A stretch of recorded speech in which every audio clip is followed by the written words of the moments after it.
نحمده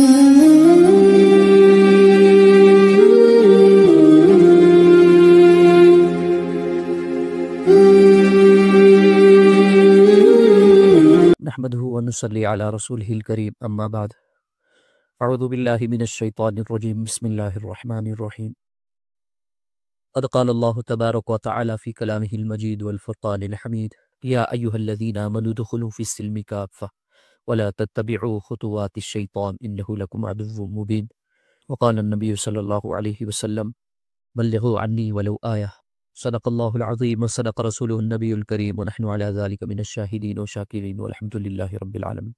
محترم سامعین کرام، السلام علیکم ورحمۃ اللہ وبرکاتہ۔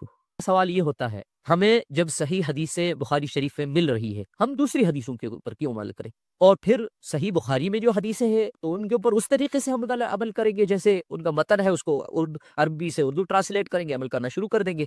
ہمیں کیا ضرورت ہے کسی اور طرف جانے کی؟ تشریحات پڑھیں، ہم تفصیلات پڑھیں اس کی، ہمیں کیا ضرورت ہے؟ ہم بس دیکھیں گے، اٹھائیں گے، پڑھیں گے، عمل کرنا شروع کر دیں گے۔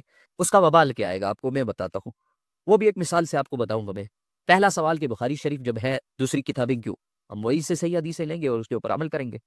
تو میں آپ کو بتا دوں کہ امام بخاری علیہ الرحمہ نے جب اس کتاب کا نام لکھا تو اس کتاب کا نام صحیح بخاری نہیں ہے، اس کا نام بڑا لمبا ہے۔ اس کا نام ہے الجامع المستند الصحیح المختصر من امور رسول اللہ صلی اللہ علیہ وسلم وسننہ وایامہ۔ آپ نے صحیح بخاری سنا تھا اور اس کا نام اتنا لمبا ہے۔ پھر امام بخاری نے اس کو بس یوں ہی وہ تال میل ملا کے نہیں نام رکھ دیا، اس کا بڑا مقصد سے نام رکھا۔ وہ یہ کہ سب سے پہلے لفظ استعمال کیا الجامع۔ جامع سے مراد کیا ہے؟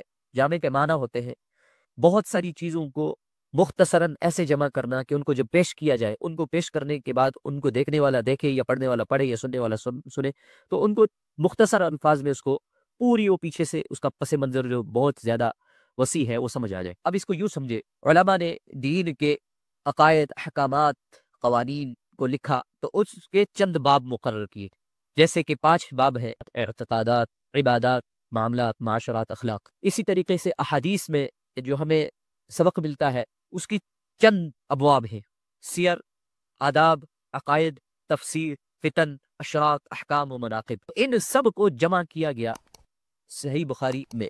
پھر اس کے بعد دوسرا لفظ المستند۔ مستند کے معنی وہ حدیثیں بخاری شریف میں امام بخاری نے لی تھی جو سند کے ساتھ تھی، باسند حدیثیں۔ اور ایسا نہیں ہے کہ 6 لاکھ حدیثیں لی، اس میں سے یہی 7,000 سند کے ساتھ تھی۔ سند سب کی ساتھ تھی، مگر یہ ہے کہ جو سند کا کرائیٹیریا یا شرائط امام بخاری نے رکھے تھے، ان شرائط کے اوپر یہی 7,000 حدیثیں داخل ہو رہی تھی، تو انہوں نے اس میں یہی لی۔ پھر اس کے بعد آتا ہے الصحیح، کہ حدیثوں کی اس زمانے میں جب امام بخاری علیہ الرحمہ لکھ رہے تھے، انہوں نے حدیثوں کی 2 ہی قسمیں کی تھی، ایک صحیح، ایک ضعیف۔ صحیح حدیث متن کے اعتبار سے نہیں ہوتی ہے، سند کے اعتبار سے ہوتی ہے۔ تو سند کے اعتبار سے جن احادیث کا انہوں نے صحیح اپنے شرائط کے مطابق سمجھا ان کو لیا، جو ضعیف حدیثیں تھے ان کو چھوڑ دیا۔ پھر اس کے بعد آتا ہے المختصر۔ امام بخاری علیہ الرحمہ نے 6 لاکھ احادیث کو جمع کیا۔ ان 6 لاکھ احادیث میں صرف 8,000 کے قریب بخاری شریف میں ہے۔ حدیث میں مقررات بھی ہیں، متعلقات بھی ہیں، متابعات بھی ہیں۔ اگر مقررات کو نکال دیا جائے، یعنی کہ جمع کر دیا جائے، بخاری شریف میں 2,261 حدیثیں بچتی ہیں۔ بہرحال اس کے متعلق راجح رائے یہ ہے کہ مقررات کو شامل کر کے اس میں 7,275 حدیثیں موجود ہیں۔ آپ خود اندازہ لگائیں، 6 لاکھ احادیث کو جمع کیا، ان میں 7,275 حدیثوں کو اس میں داخل کیا۔ پھر یہ مختصر ہے، پوری حدیث کی تعداد کروڑوں میں ہے، اور ان کروڑوں میں بھی لاکھوں حدیثیں صحیح ہے۔ ان لاکھوں حدیثوں میں سے 7,275 حدیثیں یہاں بخاری شریف میں لی گئی۔ تو اب اگر 7,000 حدیثوں کو لیا جائے تو کیا پورا پیچھے جو ہے 90% دین کو چھوڑ دیا جائے؟ یہ تو ہو گیا المختصر کا ترجمہ من امور رسول اللہ صلی اللہ علیہ وسلم۔ نبی اکرم صلی اللہ علیہ وسلم کے اقوال، افعال، تقریرات، اوصاف، اس کو امور کہتے ہیں۔ اور ان امور میں وسننہ وایامہ، سنن سنت کی جمع ہے، اس کے معنی ہوتے ہیں طریقہ۔ صحیح بخاری میں جو حدیث ہے وہ صرف سنت ہے۔ اب اس سے بات ثابت ہوئی کہ حدیث اور سنت میں فرق ہے، کہ سنت کس کو کہتے ہیں؟ جو نبی اکرم صلی اللہ علیہ وسلم نے خود کی، اور ان میں سے بھی وہ چیزیں جو مرفوع تھی۔ حدیث کو چھوڑ دیا، حدیث سے مراد وہ ہے جو نبی اکرم صلی اللہ علیہ وسلم نے خود نہ کیا ہو، صحابہ کو کہا ہو۔ وہ ایامہ کے معنی ہوتے ہیں نبی اکرم صلی اللہ علیہ وسلم کے تاریخی پہلوؤں کو لیا۔ اب بتائیں کہ جب امام بخاری نے اتنی کم تعداد میں اپنی صحیح بخاری میں حدیثیں لی، پھر حدیثوں میں بھی اس قسم کے شرائط ان کے اوپر لازم کیے کہ ان شرائط میں 7275 حدیثیں داخل ہو سکی، تو ان کو لیا۔ تو کیا یہ کہنا درست ہے کہ ہم صحیح بخاری کے اوپر عمل کریں گے تو ہمارے لیے کافی ہے؟ اور عمل بھی کیسے کریں گے؟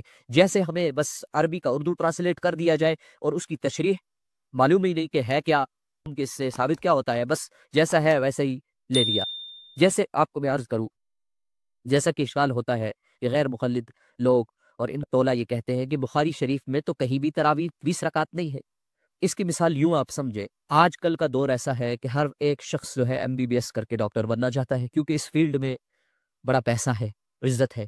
تو اگر کوئی یہ کہے کہ صرف ڈاکٹر بنا جائے، باقی تمام شعبوں کو چھوڑ دیا جائے، تمام ڈپارٹمنٹس کو چھوڑ دیا جائے، تو آپ کیا کہیں گے؟ اس شخص کو عقل مند کہیں گے؟ اگر کسی ملک میں یہ نظام قائم کیا جائے کہ وہاں صرف ڈاکٹری کی پڑھائی ہوگی اور کوئی پڑھائی نہیں ہوگی، کیا آپ کو لگتا ہے وہ ملک کامیاب ہو پائے گا؟ نہیں، بالکل نہیں، کیونکہ صرف ڈاکٹر کافی نہیں ہے۔ ڈاکٹر کے ساتھ پولیس والا، اسی طریقے سے دوسرے ڈپارٹمنٹس، بہت سارے ایسے ڈپارٹمنٹ ہیں جو ضروری ہے۔ ڈاکٹر کافی نہیں ہے بننا۔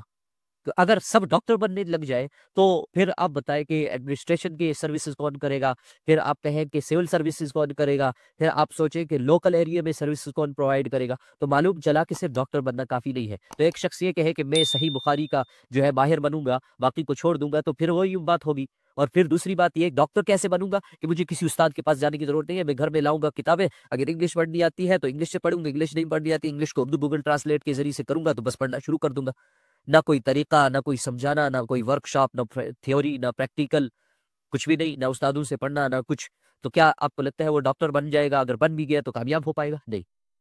یہ ایسا ہی ہے کہ آپ کو یہ سب باتیں جو بتا کر کہا جا رہا ہے کہ اصل میں تو دین یہ ہے، نہیں، اصل میں یوں کہنا چاہیے کہ دین یہ ہے، وقت یہ دین کافی نہیں ہے، یعنی کہ یہ مکمل دین نہیں ہے۔ اب بتائیں، جب مکمل دین نہیں ہے، جب کافی دین نہیں ہے، تو آپ کو مکمل طریقہ اس کے بغیر کہاں سے ملے گا؟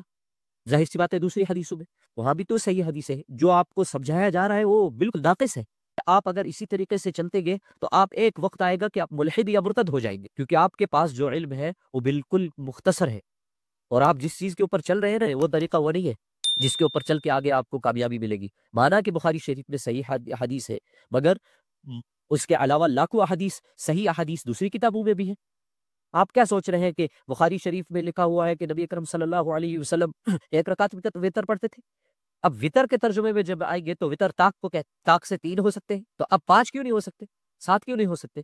تو آپ کیا یہ سمجھ رہے ہیں کہ آپ بہت عقل مند ہیں؟ آپ عقل مند نہیں ہے، آپ اس بیل کی طرح ہے جس کو سرخ رنگ دکھتے ہی وہ غصہ آ جاتا ہے، اس کو لگتا ہے یہی میرا دشمن ہے، اور اس کے پیچھے بھاگنا شروع کر دیتا ہے، اور اس سرخ رنگ کے پیچھے بھاگتے بھاگتے بھاگتے وہ نہیں دیکھتا کہ بھائی یہ سرخ کپڑے کے پیچھے ایک شخص ہے جو اس سرخ رنگ کو چلا رہا ہے، آپ سرخ رنگ کے پیچھے جا رہے ہیں، وہ ایسے کر رہا ہے، آپ ادھر جا رہے ہیں، وہ ایسے کر رہا ہے، ادھر جا رہے ہیں۔ نہیں بھائی، آپ غلط طریقے سے جا رہے ہیں، آپ کو جو ہے اپنا طریقہ کار بدلنا پڑے گا۔ اس لیے یہ جو آپ کی باتیں ہیں یہ بالکل جاہلوں والی باتیں ہیں۔ اللہ تعالیٰ مجھے کہنے سننے سے زیادہ عمل کی توفیق عطا فرمائے، اور آپ کو بھی صحیح دین کی صحیح سمجھ عطا فرمائے۔ وآخر دعوانا الحمد للہ رب العالمین، وما توفیقی الا باللہ۔